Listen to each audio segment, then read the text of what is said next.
Je vais immédiatement passer la parole à Monsieur José Elias Esteve Malto pour la réplique du Tibet. The floor is yours.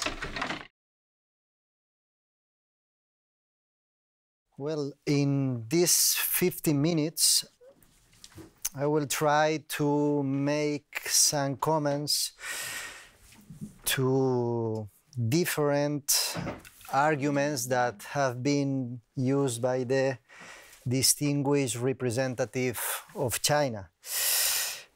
First of all, I would like to refer to the terms of the agreement of the 7-point peaceful liberation agreement for Tibet, because it's one of the main points of the controversy. So I would like to refer exactly to the terms of this agreement. Well, first of all, the introduction of this 17-point agreement states categorically that the Tibetan nationality has a long history within China borders. This has been mentioned.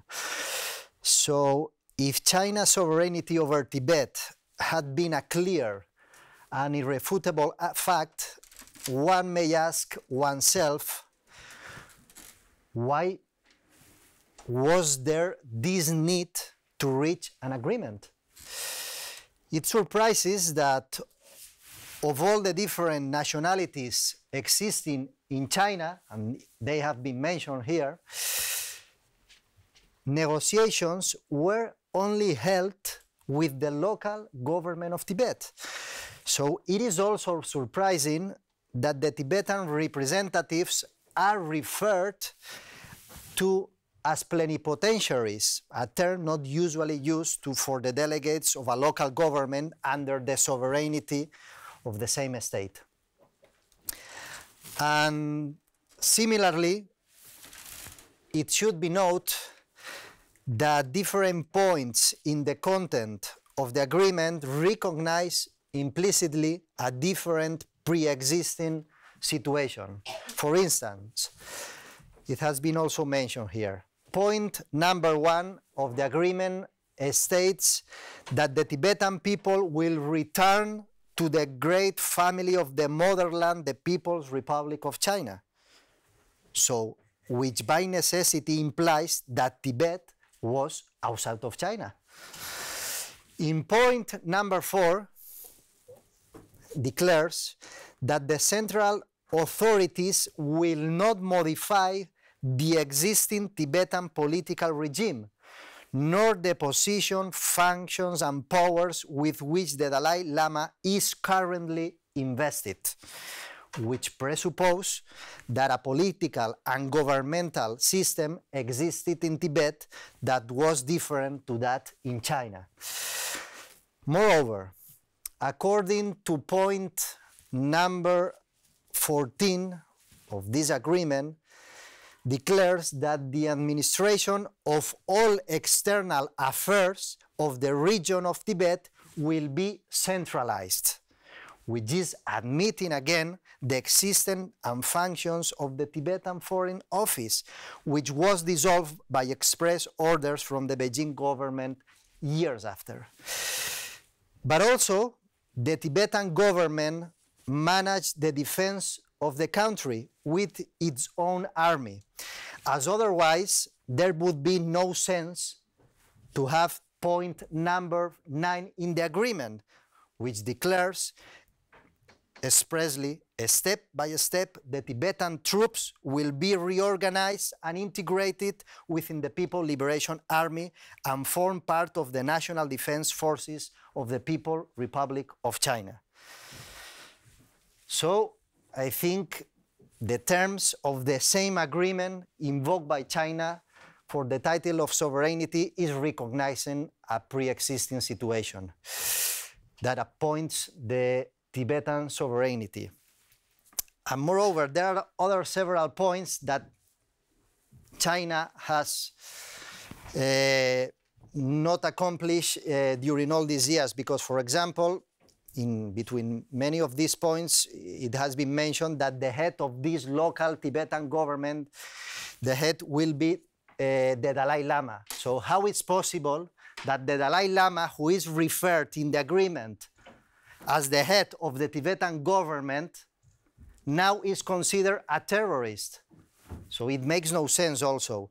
And also in the agreement refers to the freedom of religion that will be preserved in Tibet. So how to express, how to understand that 9 years later of this agreement, the International Commission of Jurists, in a report that was presented to the General Assembly in 1960, conclude that a religious genocide have been committed in Tibet. Just 9 years of difference. This is the kind of freedom of religion it's talking about China. This is the peaceful liberation that, according to the statistics of the Tibetan government in exile, since the very beginning of the occupation in 1950 and just to the end of the Mao regime, 1,200,000 Tibetans have been killed directly by Chinese authorities. And we can also mention, for example, in the very reputed book of Professor Shabas regarding the genocide, he mentioned expressly in his book that for the first time a state, China, was accused before the General Assembly to have committed a genocide. So this is the kind of peaceful liberation that is compromised China with the Tibetan people. And what is more, this peaceful liberation and this colonial treatment was also criticized not by imperialists, not by Western countries, but even from the same premier Chinese head of the party, of the Communist Party, Hu Yaoban, in 1979. After Mao's death, this new Chinese leader, Hu Yaoban, made a visit to Tibet in 1979. And he, after this visit to Tibet of 2 weeks, he concluded that the treatment conceded by the Chinese authorities to Tibet, it was similar to a colonial regime. And this situation had to be reversed. And in fact, in the following years, some part of the Chinese troops were taken out from Tibet. But lastly, Hu Yaoban was accused to be going counter the principles of the Chinese Communist Party and was taken out from the government. Well, we also would like to refer to the peaceful liberation and to the développement spectaculaire que China has taken in Tibet. Well, what kind of development spectaculaire, what kind of peaceful liberation is that one when the party's political and legal suppression of Tibetan opposition is taking place, when there are arbitrary detentions and extrajudicial executions, when the torture is frequently practiced in Tibetan prisons, as the special rapporteur on torture concluding his report in 2005 after a visit directly in Chinese and Tibetan prisons. And what's about the obligatory abortion and sterilizations, the police control over monasteries, violent suppression of peaceful demonstrations, violation of the freedom movement and expression of the Tibetan people, discrimination in health, labor, education, culture, housing, etc., etc., etc. This is the kind of peaceful liberation that is taking place by China. And in the same sense, the Chinese nuclear program in Tibet, deforestation, river dams has been the cause of violations to the right to life and to health of the Tibetan people. The agricultural policy also of China in Tibet violates the most elementary social and economic rights. And finally also, the exploitation of natural resources threatens the Tibetan people's cultural and economic rights, and also their right to self-determination by preventing economic development and control over their own resources. And the facts are very clear.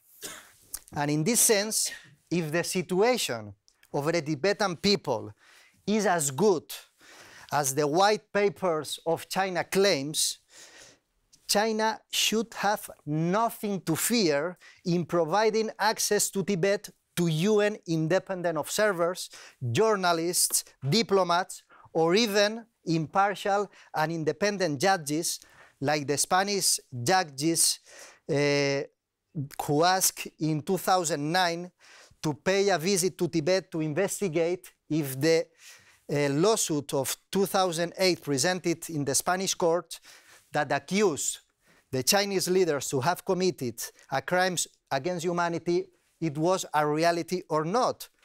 But he was not allowed to go into Tibet and into China. Otherwise, he was accused, this judge in Spain, to interfere in China's internal affairs, and China's pressures China pressured the Spanish government to reform in 2 times the universal jurisdictional law.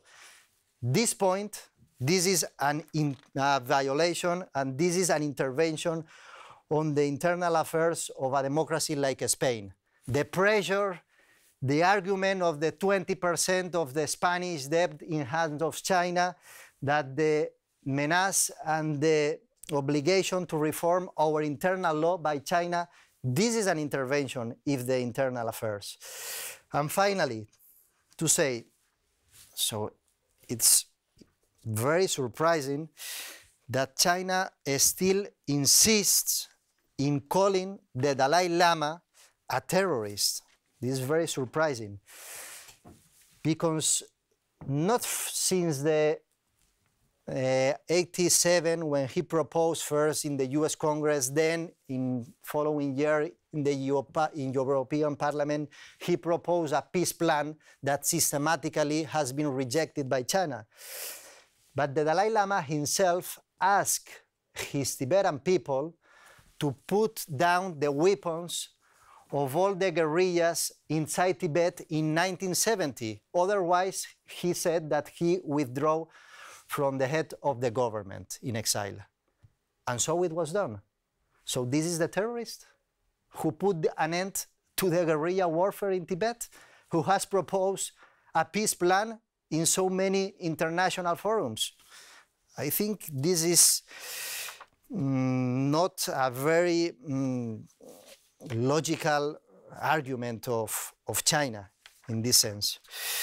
So, to conclude, I would just say that I would like to insist that there are 2 fundamental premises in deed and in law supporting any search for a legal solution to the problem of Tibet.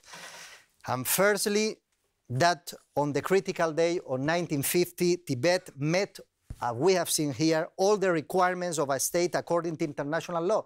And we have not seen any argument from China saying the contrary.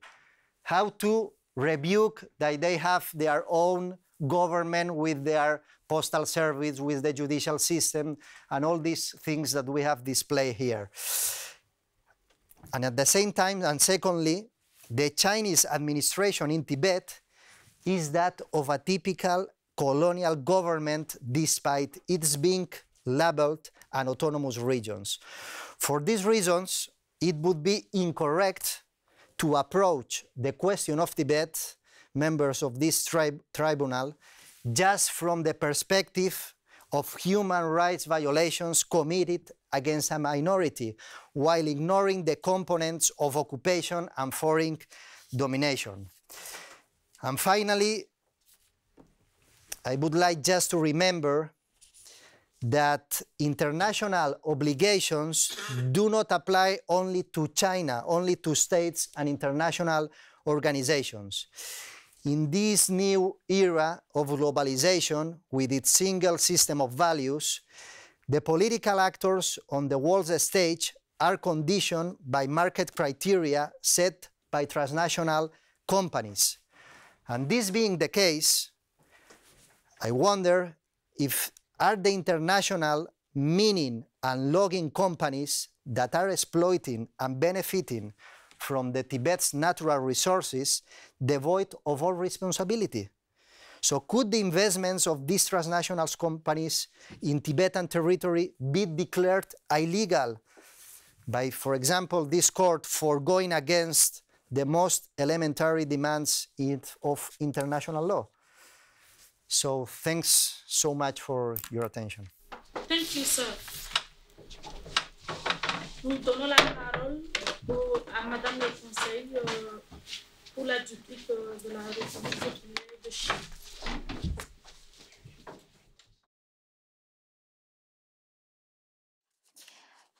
Dans le temps qu'il me reste, je vais éclaircir quelques points qui restent en suspens et tenter de répondre aux questions qui ont été formulées.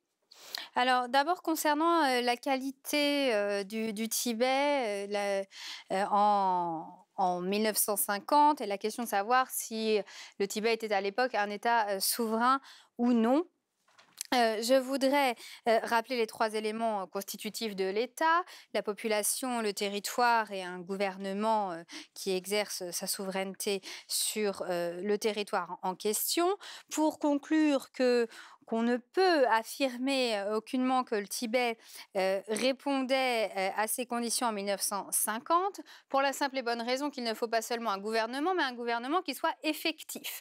Et que nous avons montré que l'effectivité de la souveraineté était assurée par les autorités centrales, sous réserve de la présence de l'occupant étranger, sur laquelle je vais revenir. Le Tibet a été reconnu internationalement comme étant une région de la Chine. Ce statut a été maintes fois accepté. Il n'a jamais été répertorié comme pays à décoloniser, que ce soit avant ou après 1971, date de l'entrée de la République populaire de Chine au sein des Nations Unies. Et aucun pays n'a reconnu à ce jour le gouvernement tibétain en exil comme étant le gouvernement d'un État souverain. En accueillant la République populaire de Chine en son sein en 1971, les Nations Unies n'ont pas contesté la souveraineté de Pékin sur le Tibet, souveraineté qui est admise par tous les États ayant noué des relations diplomatiques avec la République populaire de Chine. Donc on pourra nous montrer des accords qui ont été signés auparavant, qui ne prouvent rien en tant que tels et qui, de surcroît, sont contraires à la pratique diplomatique des États postérieurs à la date critique, qu'on considère d'ailleurs qu'il s'agisse de 1950 ou 1959, comme cela est défendu par la Chine. Concernant l'accord de 1951, la question a été posée de savoir pourquoi alors a-t-il fallu signer un traité qui précise que le territoire tibétain allait revenir à la Chine. Le territoire tibétain était en effet en dehors, ça ne correspond pas à une réalité juridique, mais à une certaine réalité, non pas du fait de son indépendance, mais du fait d'une occupation étrangère, et en particulier celle de la Grande-Bretagne, qui précisément essayait d'organiser la désunion du pays. Donc ce traité est un traité de paix, c'est un traité qui vient renforcer l'union du pays pour chasser l'occupation étrangère et officialiser cette union en garantissant en contrepartie certains droits et certaines mesures spécifiques à la région tibétaine comme aux autres régions autonomes du pays. En ce qui concerne maintenant la question des résolutions relatives au Tibet qui ont été votées par l'ONU et des rapports, et en particulier du rapport principal de la Commission internationale des juristes relative au Tibet. Votre formation prendra garde à ne pas à ne pas allouer des conséquences juridiques à des textes qui n'ont manifestement qu'une portée limitée, voire extrêmement limitée. Je parlais tout à l'heure de la portée juridique des résolutions de l'ONU relatives au Tibet. Alors, on peut citer les résolutions 1358 du 21 octobre 59, la résolution 1723 du 20 décembre 61 dont j'ai déjà parlé, la résolution 2071 du 18 décembre 65. On sait que ces résolutions n'ont pas de portée obligatoire et que leur portée juridique, je me répète, est extrêmement limitée, puisque les deux principaux indices qui peuvent nous servir à déterminer cette portée juridique, la matière des résolutions et la procédure qui a abouti au vote, vont toutes dans le même sens, à savoir cette grande limitation de leur portée. Ces résolutions, toutes ces résolutions, ont en commun de ne prétendre nullement à avoir une portée générale, sinon à exprimer une opinion subjective et par ailleurs peu motivée de certains États ennemis notoires de la Chine. Et quand je dis certains États, c'est donc en fonction du nombre de votes qui a permis d'aboutir à la publication de ces résolutions. En ce qui concerne la résolution 1353 de 1959, elle a été adoptée par 45 votes pour, 9 votes contre et 26 abstentions. La question du Tibet a été abordée à l'initiative de l'Irlande et de la Malaisie. Et elle a été votée, comme je l'ai dit pour la résolution 1723, alors qu'on empêchait la Chine de devenir membre de l'ONU. J'ai déjà parlé du cas de la résolution 1723 et en ce qui concerne la résolution 2079, au cas où un doute subsisterait, on constate les mêmes faits. L'Assemblée générale a voté cette résolution le 18 décembre 1965 par une majorité de 43 votes pour, 26 contre et 22 abstentions lors de la séance plénière. La résolution a été cette fois le résultat d'une initiative des États qu'on retrouve toujours, l'Irlande, la Malaisie notamment. En ce qui concerne maintenant les rapports qu'on nous a présentés de la Commission internationale de juristes. Là encore, sur la portée juridique de ces rapports, il convient d'être extrêmement vigilants. Ils n'ont d'ailleurs pas véritablement de conséquences juridiques puisque la Commission internationale peut être dans son fonctionnement remise en cause, en tout cas en ce qui concerne les premières années de son fonctionnement.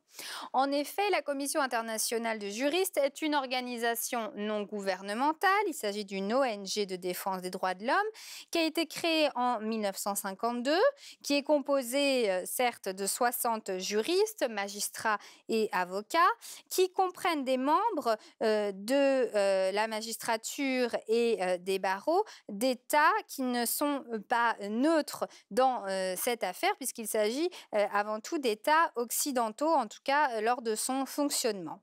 La commission a son siège à Genève, en Suisse, et cela est désormais notoirement connu.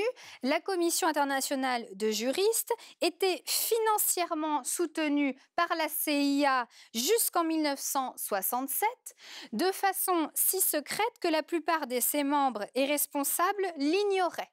Ce fait a été mis en évidence en 1970 et n'est depuis pas remis en cause.